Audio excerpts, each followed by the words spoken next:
responden yang ditanya sekitar 800 lebih.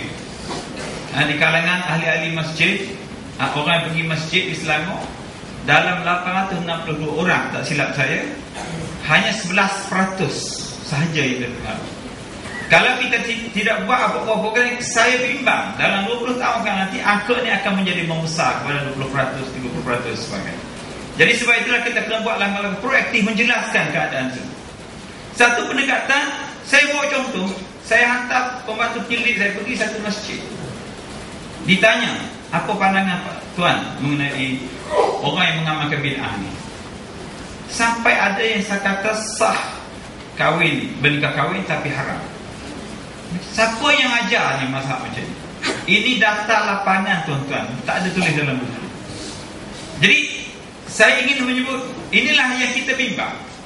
Jadi sebab itulah saya nak sebut bahawasanya kita nak kawal supaya jangan lahir perpecahan dalam masyarakat Islam kerana aliran ini ialah mereka tidak bersikap terbuka sebab pendekatan mereka keras. Terutama sekali dalam melihat perbezaan pandangan ini bukan lagi dalam kerangka hadis Nabi yang disebut perbezaan itu adalah satu rahmat bagi umat Islam. Jadi apabila berlaku perpecahan ini, bagaimana kita nak menangani? Jadi sebab itulah kita cuba menangani daripada awal pendekatan tersebut. Kemudian kesan yang kedua ialah masalah berlaku ialah dia akan berlaku penolakan terhadap institusi-institusi yang telah pun ada dalam masyarakat, institusi fatwa, jabatan agama dan sebagainya, kerana mereka tidak boleh mendengar pendekatan. Kalau qadi yarfa al-khilaf dalam masalah, saya bawa contoh, dalam masalah boleh tak wanita haid masuk dalam masjid? Ini jelas dalam Al-Majmu' Syarh Al-Muhazzab, Imam Nawawi sebut. Dan dikata Imam Nawawi adalah imam tarjih dalam mazhab Syafi'i. Tak boleh al-muqsu fil masjid. Yang boleh itu al-murur dengan syarat adam talwis, tidak ada berlaku pengotoran pada masjid. Tapi di mereka korek. Antaranya yang menulis tentang istilah protas, seorang protas. Tuan-tuan dah tahu apa istilah protas tu. Dibawa contoh bagaimana hujah-hujah diambil pandangan Ibn Hazm, pandangan mazhab Zahiri dan sebagainya. Jadi saya tahu ada pandangan di kalangan ulama, tetapi ini tidak menggambarkan pandangan yang muktamad. Jadi dalam mazhab, bila satu mazhab telah memilih satu pandangan, dalam konteks Islam, mufti telah mengeluarkan satu kenyataan bahawasanya mazhab yang diterima di Selangor ialah tidak boleh wanita masuk dalam masjid. Yang berlaku hari ini ialah mereka buat majlis perkahwinan dalam masjid. Jadi untuk meraihkan itu, kadang-kadang pengantin itu dalam keadaan duduk di luar. Dan ada kaedah-kaedah yang kita boleh lakukan. Macam mana kita boleh isytiharkan di mana kawasan yang dikatakan masjid itu. Di mana ada kawasan itulah yang boleh kita iktikaf, main solat tahiyat masjid dan sebagainya. Jadi sebab itulah kita lihat apabila ada aliran yang tidak boleh menerima perbezaan pandangan dan tidak boleh menerima pandangan yang diterima oleh waliul amri, yang tidak diterima oleh institusi, yang dia akan jadi masalah dalam masyarakat. Ini ada dalil ni, tengok kitab ini dan sebagainya. Jadi orang jadi pening. Ini masalah yang saya hadapi. Saya di malam fungsi masjid dan mereka tak boleh terima pandangan-pandangan sebab hatta ada yang cuba mengatakan bahawasanya Imam Nawawi pun mengharuskan. Dia tak faham, dia baca. Saya pun masa saya belajar tu, saya beli kitab Majmu' tu, saya beli, saya buka, saya tengok, saya bawa matan tu, cuba baca. Tapi mereka bawa lagi pandangan-pandangan yang lain. Termasuklah dia kata kalau orang bukan Islam macam mana naik masjid. Orang bukan Islam tidak terikat sebab dia bukan Islam. Ini ada pembincangan di kalangan ulama. Jadi satu ialah perpecahan, itu masalah yang akan berlaku dalam masyarakat. Dan yang kedua ialah penolakan terhadap institusi fatwa dalam masyarakat. Kemudian dibimbangi ada lahirnya aliran yang begitu keras dalam membincangkan persoalan-persoalan berkaitan dengan agama dan bersikap taksub. Yang benar itu bila dibincang satu masalah, yang qaul muktamad itu kata saja, dia kata tak mau mazhab, tapi yang mereka terima ialah mazhab Ibn Taimiyah. Kalau saya nak sebut dalam masalah akidah, seperti ditulis oleh Tutup Ali Jumat, Ibn Taymiyah menyebut dalam buku ni ada, tidak mungkin digambarkan satu mawjud kecuali mawjud itu berjisim. Ini adalah satu pandangan yang bercanggah dengan jumhur ulama Ahlussunnah wal Jamaah, mengisbatkan Allah itu berjisim. Ini kata-kata Ibn Taymiyah yang ditulis dalam buku dia At-Ta'sis bagi menolak buku Asas Taqdis, tak silap saya, oleh Imam Fakhruddin Ar-Razi. Jadi pandangan-pandangan seperti ini tidak pernah kita dengar dan tidak diajar oleh tutup buku kita di pondok-pondok pengajian dan sebagainya. Ada yang kritik pengajian sifat 20. Ini tak ada zaman Nabi, zaman sahabat dan sebagainya. Kita kena tahu perkembangan yang berlaku dalam sejarah pemikiran Islam. Kenapa sifat 20 itu dikemukakan bagi mendepani cara bantahan Mu'tazilah yang ada pada zaman tersebut. Dan ini dibincangkan dalam ilmu kalam. Dan kalau perkataan ini tidak sesuai untuk orang awam, Imam Ghazali menyebut kita tidak perlu dedahkan kepada orang awam, tetapi jangan kita tolak dia ada satu disiplin yang sah dalam tradisi keilmuan Islam. Jadi sebab itulah kita kena mengkaji aspek-aspek seperti ini.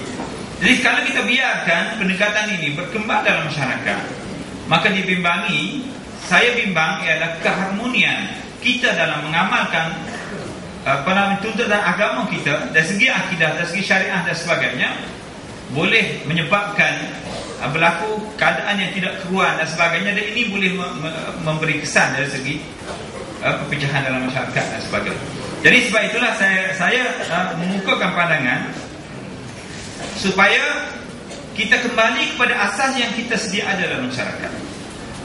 Yang penting ialah bagaimana dari segi akidahnya, ialah akidah itu kita faham dan kita nak terjemahkan dalam kehidupan. Saya nak tanya tuan-tuan yang mungkin berminat nak bercakap soal akidah ni, saya nak tanya tuan-tuan, khatam kita apa dalam akidah? Satu je kitab. Saya belajar kitab Al-Iqtisad fil Intiqad masa saya belajar di Al-Azhar, dan sampai sekarang saya baca dan saya mengajar kepada pelajar saya. Jadi kalau tuan-tuan nak mengkritik sifat 20 dan sebagainya, tuan-tuan kena belajar dulu karya-karya utama dalam tradisi Al-Asy'ariyah. Jangan bila kita tengok buku YouTube dan sebagainya, orang kata sifat 20 ni, kita baca pening kepala, apa asas sifat 20? Maka kita kena mengkaji bagaimana, kenapa Al-Maturidiyah menambah 7 lagi sifat daripada 13 yang diletak oleh Al-Asy'ariyah. Kenapa? Kalau tuan-tuan tak boleh menjawab soalan tersebut, apa beza qudrat dengan kaunuhu qadiran? Kalau tuan-tuan tak boleh menjawab soalan tersebut, jangan cakap tentang apakah sifat 20 ni wajar atau tidak wajar. Saya berhenti dulu setakat itu untuk round yang pertama. Jadi insya-Allah kalau ada soal jawab dan sebagainya, cuma saya nak tekankan bahawasanya yang penting ialah kita nak pencerahan sebagai panduan kita dalam menjalani kehidupan beragama. Jadi saya setakat itu, wallahu a'lam. Assalamualaikum warahmatullahi wabarakatuh.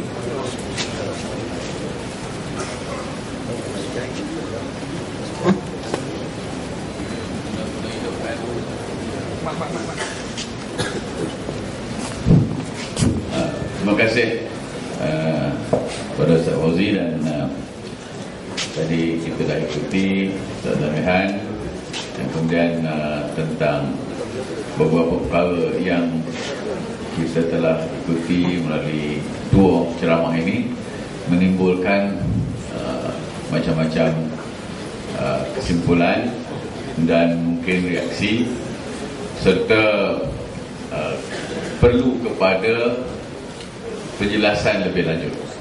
Jadi untuk itu kita ada lebih kurang 29 minit untuk tuan-tuan dan puan-puan sekalian. Jadi saya pun tak payah buat ulasan dulu, sebab saya nak bagi kepada tuan-tuan dan puan-puan yang telah bersabar daripada awal sampai kita bermula dan sampai sekarang ini. Jadi sesiapa yang ada perkara nak bercakap, tolong beritahu nama dan daripada mana. Kemudian tu bagi yang lelaki ada mic di tengah tu, perempuan ada situ juga. dan terus tujukan soalan saudara atau saudari kepada salah seorang daripada penceramah kita. Silakan bagi yang nak mengumumkan yang pertama.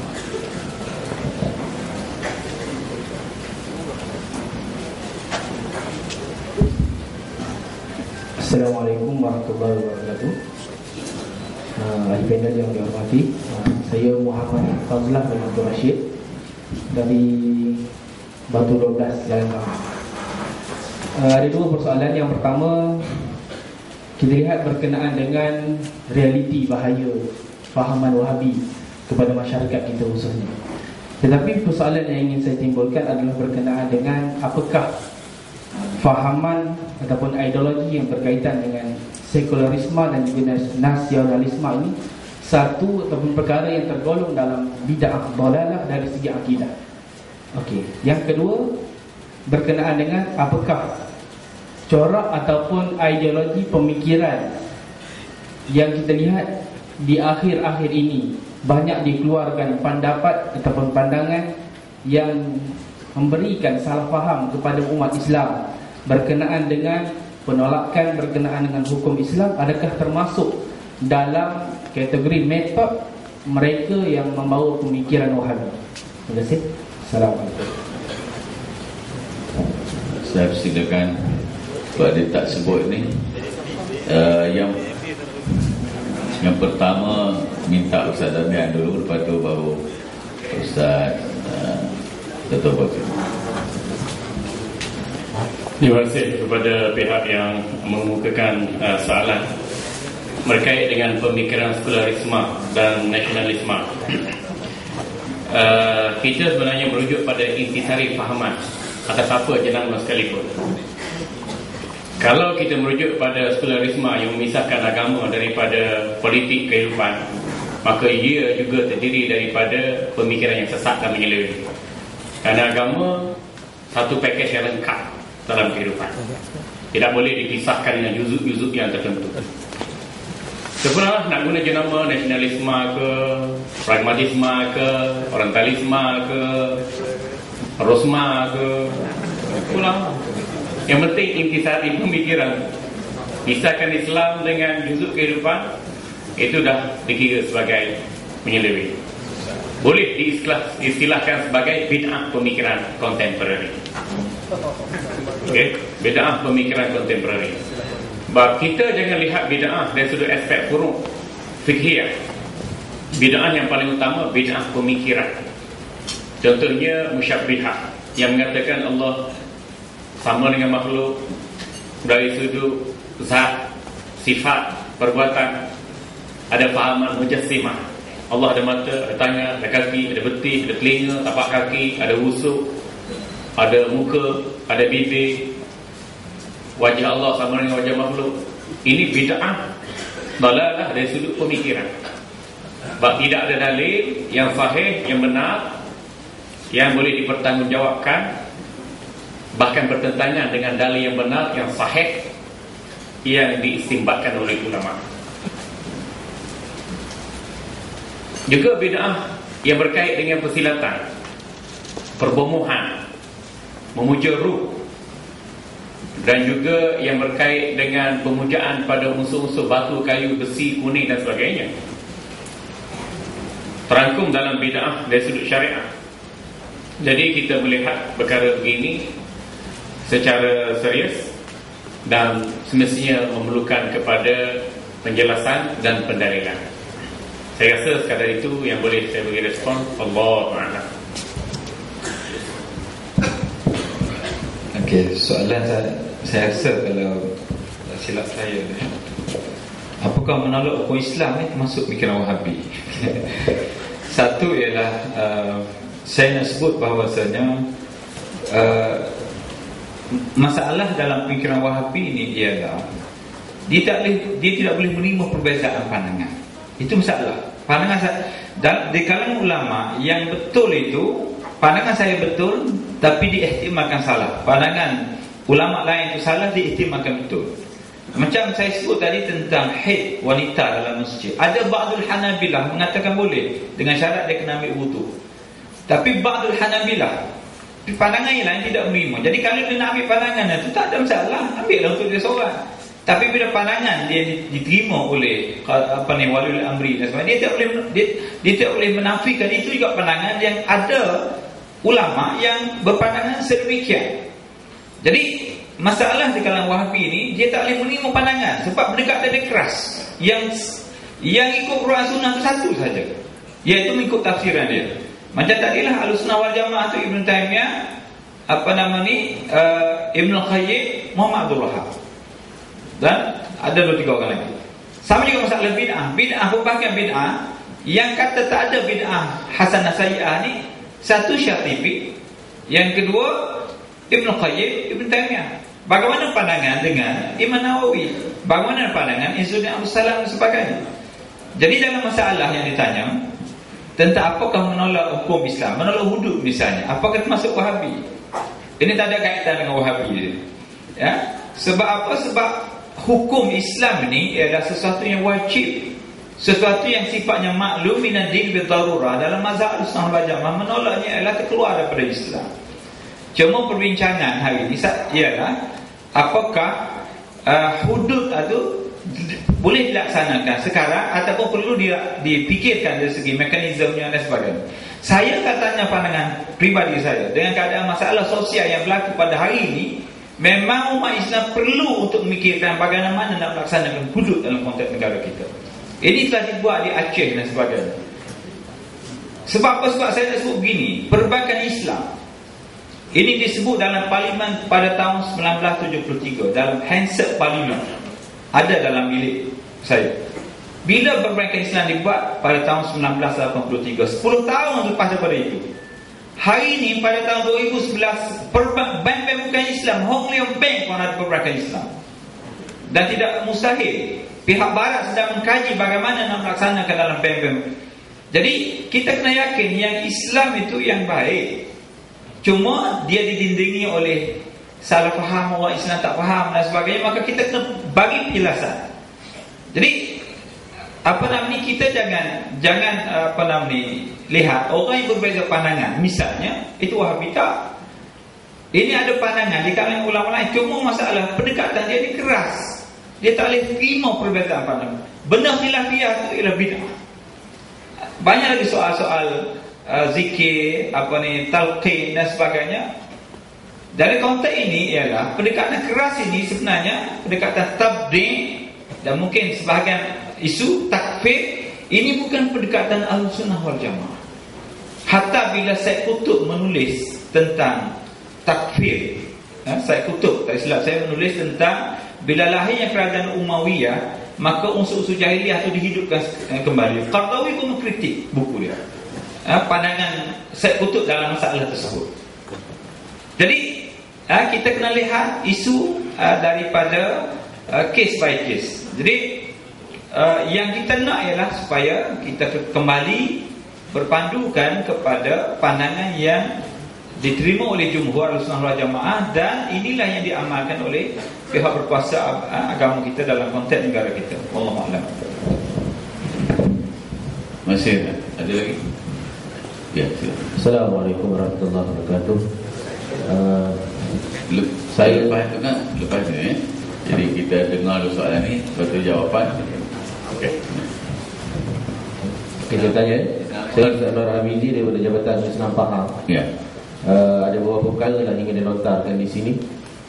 Yang pertama, terima kasih dan syabas kepada pembentang secara ilmiah dan juga jawapan-jawapan yang agak pelesif di sini. Ya, dan maknanya kita mana boleh menerima kelainan pendapat dan tidaklah orang yang menolak hukum dikeluar sebagai Wahabi. Bila berlainan pendapat, ra'yu kita apa dengan kaedah kan? Ra'yi sawab wa yahtamil khata, wa ra'yu ghairi khata wa yahtamil sawab. Mana kalau guna kaedah ni, insya-Allah mana kita tak kelainan.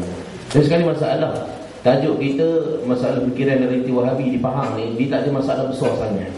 Kita tengok yang Ustaz Zamir yang bentang dia memang ganas, tak ada pembela ST lah, dia orang istro seram lagi ganas. Tapi Wahabi di sini yang berlaku di Pahang tak ada lagi yang kena bakar, kena semelik, kena kerat, tak ada. Dia cuma mungkin lain pendapat dalam masalah fiqh. Tapi sekarang kadang-kadang ada setengah-setengah pihak di negeri Pahang ni Orang tu tak ada pun langsung buat pemikiran kaliran metod macam Ustaz Zaman yang beritahu. Tapi asal canggih sikit yang pejabat dia, dituduh habis tadi. Dia untuk nak kerak reputasi orang, nak cantai orang, nak pagar orang. Dia dituduh di label Wahabi. Mana jumpa orang, label beritahu Wahabi ni kapal jahat loleh gini, lepas tu dia mencak atas dia orang. Ustaz dia Wahabi, orang dia Wahabi, orang dia Wahabi. Akhirnya Jabatan Agama Islam faham, disiarkan 95% orang jahit ni kata Wahabi.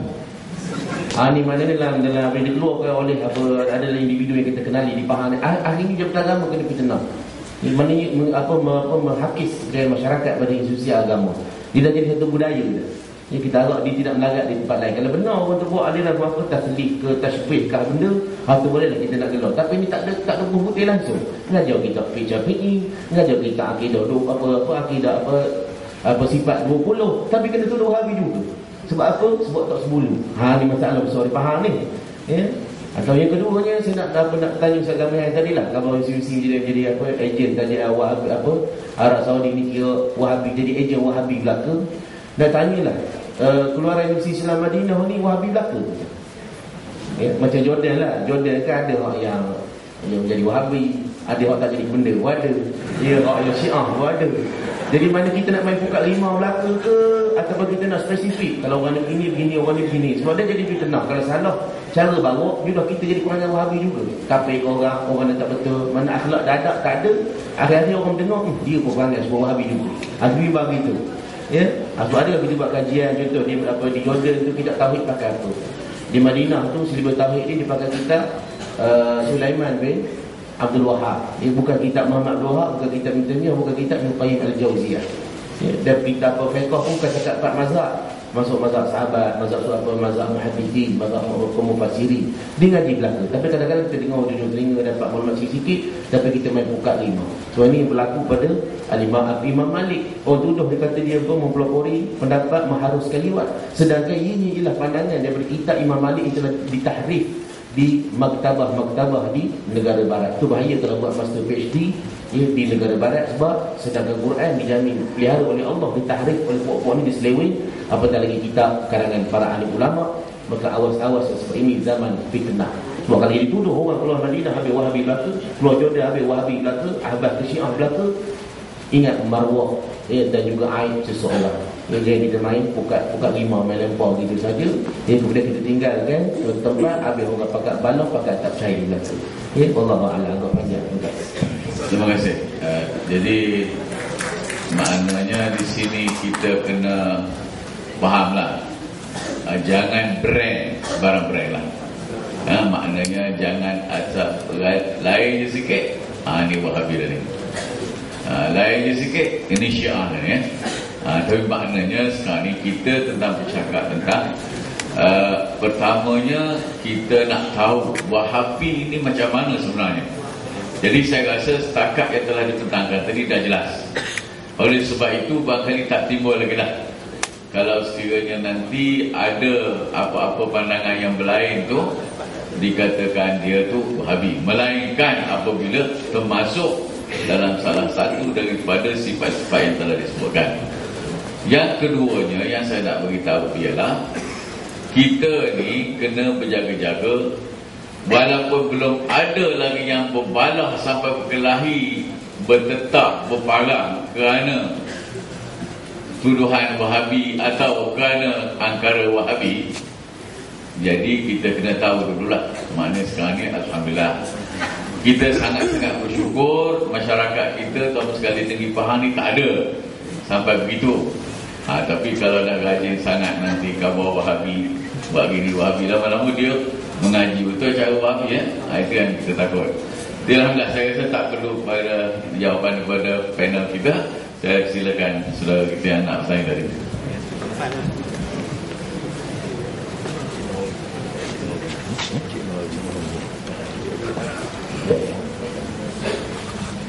Assalamualaikum warahmatullahi wabarakatuh.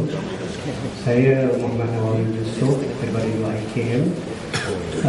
Ringkas saya soalannya. Yang pertama, kalau melihatkan kepada penjelasan daripada Prof dan Ustaz tadi berkaitan dengan Wahabi ini boleh memberikan satu ancaman kepada bukan kepada orang biasa, malah kepada negara lah. Pertanyaan saya lah pendirian sama ada majlis agama ataupun pihak Jabatan Mufti, apakah seharusnya iaitu digariskan supaya masyarakat kita tidak kata orang tu menghadapi serangan-serangan daripada Wahabi. Setakat inilah. Kadang kalau kita biarkan seperti golongan-golongan yang ganas Taliban dan sebagainya boleh memusnahkan negara. Jadi perkara ini bukan kata orang seperti dibawa kapet, lama-lama akan menjadi satu cetusan kepada negara. Apakah pendirian di sini? Yang kedua, soalan yang mudah saja. Kalau kita sebagai mengikut ataupun pengikut kepada kebetulan salah seorang daripadanya kita tak labelkan, tetapi mungkin fahamannya berbeza, katakanlah Wahabi, apakah dari segi semayang kita akan ibadah kita sah? Sekian, terima kasih. Silakan. Siapa nak jawab ni? Ustaz Zamian okay. Terima kasih kepada tuan-tuan yang bertanya. Yang pertamanya saya nak respon pada Ustaz Nur Hamizi tadi dari Jaya. Apakah yang lulusan daripada Mekah, Madinah, Mukarram dan sebagainya Wahabi? Tanya orang tu sendiri. Dia buat balik fahaman apa? Kalau dia balik fahaman mazhab Syafi'i, Ahlussunnah Asy'ariyah, Maturidiyah, jelas dia Sunni. Kalau dia balik fahaman Wahabi, dia Wahabi. Kalau dia balik fahaman kancil, dia kancil. Buat Mercedes, dia Mercedes. Dia BMW. Tanya orang tu sendiri lah. Minta maaf, minta laluan jelas. Betul lah pada diri sendiri yang tahu. Tapi kalau penceramah untuk Taiwan seluruh Malaysia, keluaran ini Wahabi, keluaran Wahabi, nyudahnya bukan setakat diri sendiri tahu, habis semua orang tahu itu Wahabi belaka. Allah Allah. Anda bertanya, masa ni untuk anda menjawab. Jangan mencela. Okey. Jadi nak tahu siapa Wahabi tak Wahabi, kita tengok pada pemikiran. Bukan pada dakwaan. Saya dah sebut tadi, tengok pada intisari pemikiran. Kalau dia buat Sunni, Sunni. Tak kira balik Mekah ke Madinah, ke Jordan, ke Mesir, Syria, Maghribi ke, atau pondok sekalipun, kita tengok intisari fahaman, pemikiran, amalan. Jelas. Yang kedua, kita beri garis panduan umum. Ini pemikiran Wahabi, ini pemikiran Syiah, ini pemikiran liberal, ini pemikiran akal. Mengapa harus ada kepanasan? Kita nak beri pencerahan, penjelasan pada masyarakat, bukan nak menuduh. Tapi mengapa harus ada kepanasan perasaan? Macam kalau ada orang kata, oh, pegawai-pegawai Jabatan Agama Islam faham semua Wahabi belaka. Apa mekanisme yang diukur oleh seseorang yang mendakwa tu? Al-bayyinah ala mudda'i wal yamin ala ma'ankar. Saya kata fahaman Wahabi bahaya. Yang pertama, Syekh Nasruddin Albani dalam kitabnya Tahdzirus Sajid mengatakan makam Nabi itu punca menyebabkan orang berlaku syirik. Mesti dibuang daripada Masjid Nabawi. Ini kitab dia.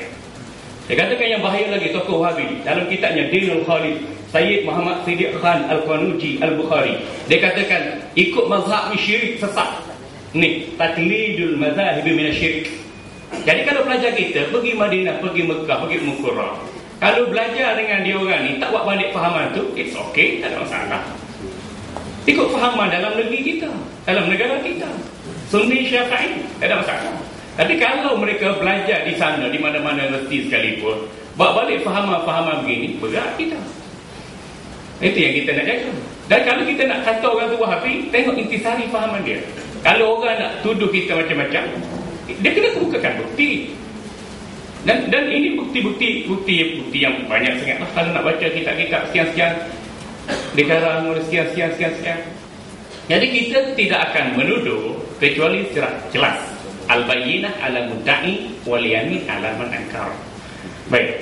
Yang seterusnya, kalaulah seseorang itu tanpa ilmu, dia menuduh kita bukan-bukan, kita tenang saja, tak ada rasa masalah apa-apa. Mudah je bagi kita. Dan kalau kita nak layan semua orang cakap kita bukan Wahabi, orang cakap kita Wahabi, kita bukan Syiah, orang cakap kita Syiah, habis ya. Alim ulama sepatutnya mukara'ah hujah bil hujah. Macam Jabatan Agama Islam Pahang, kalau ada orang kampung, orang jahil yang tidak ada bukti kata Jabatan Agama Islam Pahang semuanya Wahabi belaka, mengapa kita rasa nak melayan, rasa nak tercengang? Sebab kita ada petunjuk, ada bukti, ada lisanul hal, kita bukan Wahabi. kecuali kalau betul-betul kita bawa pemikiran tu. Baik. Okey, tentang kedutaan Saudi. Ini kitab Quranul Karim diiringi dengan tafsir muyassar. Kitab ini diberi percuma oleh Kedutaan Arab Saudi di bawah cetakan Kementerian